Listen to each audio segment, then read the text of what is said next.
latest in the NBA, a possible boycott following the shooting of Jacob Blake. I'm Sierra Goodwill here with Bobby Manning and Jimmy Toscano. We all have seen what happened in Wisconsin over the past few days. An officer-involved shooting of a black man, Jacob Blake. And in the wake of that, more riots, more protests, and NBA players, including Toronto Raptors, Fred VanVleet, has suggested a possible boycott, because clearly this is the entire message that the NBA is trying to send, is to end these racial injustices around our nation, and things like this just keep happening. Your thoughts on the potential boycott that has now also been backed by the Boston Celtics?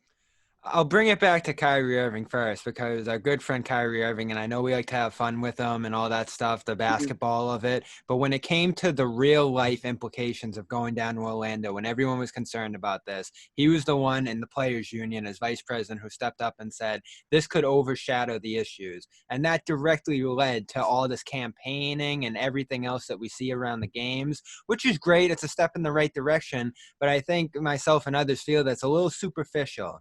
And now that we see this go on and change not actually come 3 months into the George Floyd protests as it turns tomorrow, it's not stunning to see players second guessing why they came in the first place. And now Fred VanVleet has this idea, and I know he got deeper into it, that if they were outside the bubble, organizations could be focusing on putting pressure on the, district attorneys in their cities and municipalities. I know you directly talked about the Milwaukee Bucks could be doing something right now since this happened in Wisconsin. So I don't know what's going to happen, but I get the gist that something will happen here. I don't know if they'll delay the games or, have a deeper discussion about this before they get into it, but the players are understandably emotional, and someone's going to have to make a decision here, because this is a seminal moment in the country, for the league, for everybody. Yeah, I think the word superficial might be a little harsh. It's very corporate. You know what I mean? Like it's all sure, ads. It's all Nike. Like, you know what I mean? Like it's just a feel good. Yeah. It's well-meaning, but what is it doing? Yeah. Sure. I mean, I think I think that it's a start. I think that the leagues are certainly doing everything they can. The NBA is doing everything it can to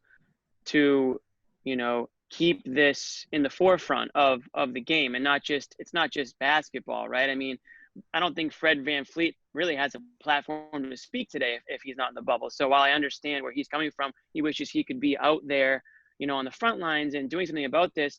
I think that he's one of the players that gets to speak on it, and I think there's a lot of players that obviously will continue to speak on it, and it won't just fall on deaf ears. I do think that obviously, it's extremely unfortunate what happened, but I don't think anyone thought that you'd never see something happen again in the rest of mankind. Yeah. I think that, these basketball players are taking massive steps forward. Even leading up to the bubble, we saw guys like Jaylen Brown marching, and countless other players joining. And I still think that that's going to happen.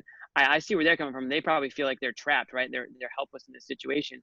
But I also feel like they can still do a lot, whether it's, with their voice or with their actions. And now that's what they're talking about, is potentially boycotting a game here. What sucks is that we have to talk about this, because it's a harsh reality, and it is bigger than basketball. And it's easy for fans to just want to talk about basketball. But when all this is going on, these players are people. These players are people. Problem. And this is on us, the media, too, as we watch these press conferences. And this was my biggest fear, too, going in. It was all going to become basketball. Is Brett Brown going to be fired? Yeah. 76ers Celtics rivalry. Who's the MVP? All that stuff was going to jump in front when it came to the pressers, when it came to the conversations that were had after these games. Now, there were people out there definitely asking questions about this, but I think the basketball storylines took a front seat once it actually got going and into the playoffs and all of that. And what's disappointing is that it seems like the message isn't reaching the people that it needs to reach the most, right? Yep. People like us and people who are receptive to what the NBA is trying to do aren't necessarily the direct cause of things like what happened to Jacob Blake. So what can the NBA players do to try and reach that larger audience to actually make a change? And when it comes down to it, they can't do much from the bubble. And that's the honest truth. But I think Jaylen Brown and what he's doing and his eloquent statements today in the press conference about that, I think that they're just put in a really tough position where they're super passionate about basketball. They're super passionate about racial justice. And there's really nothing, they have to choose one right now, and they can't do both because of coronavirus, which is really, really tough. And clearly one is more important than the other, but you've kind of started this whole thing, and are you going to shut it down so that players can do what they really want to be doing? There's not really a right answer here. How do they proceed? How should they proceed? There's no right or wrong, and it's a really tough position that these players and coaches are currently put in. Jimmy brings up a good point that this isn't going to change overnight, and nothing that they do this month, this year is going to change these issues that go back to the 1600s, of course. What they can do right now, and what I think players want to do, is be on the streets, as Jaylen Brown was, as many others have across the country. Malcolm Brogdon was down there with them. And there are, of course, now 22 teams that are outside the bubble, now that we boil down the semifinals here. But what they can do, and now that you have people in the streets again protesting, and they haven't stopped protesting since George Floyd, is use their status to protect people in the street from arrests, from these curfews, from just the crackdowns that have happened out there in the streets against normal people. If, Joe Schmo gets whacked by a baton and arrested for protesting, it won't get coverage. But if Jaylen Brown's out there and they try to crack down on that protest, it's going to be a very different kind of coverage.